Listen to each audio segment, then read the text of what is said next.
তোমরা কি জানো আজকে আমি কোথায় যাচ্ছি? আজকে আমরা যাচ্ছি আমার বেস্ট ফ্রেন্ডের জন্মদিনে। চলো তোমাদেরও নিয়ে যাই। তোমরা কি দেখলে গেটের সামনে কত বড় ছবি দেওয়া আছে আমার বন্ধুর? ও বাবা, আমার কত বন্ধু এক হাতে, আর কেক কাটিং শুরু হয়ে গেছে, আর আমিও তাদের মধ্যে ঢুকে পড়ছি। ওয়াও, কত মজা হবে। আচ্ছা, তোমরা কি আমাকে দেখতে পাচ্ছ?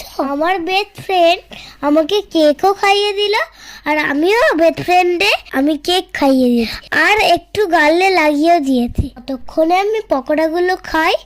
ও মাম্মাম, তুমি বলে দাও আমরা সেদিনকে কি করছিলাম? কি আর করবে, বন্ধুর জন্মদিন আর এত এত বন্ধু আর এত এত মজাই করেছো।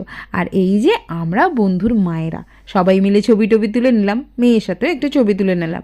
ওকে তো পাওয়া খুব দুষ্কর ছিল, কারণ ও বন্ধুদের সাথেই সারাক্ষণ ব্যস্ত, আর ওরাই হই হই করতে ব্যস্ত। আর আমাদের এই যে পাতলু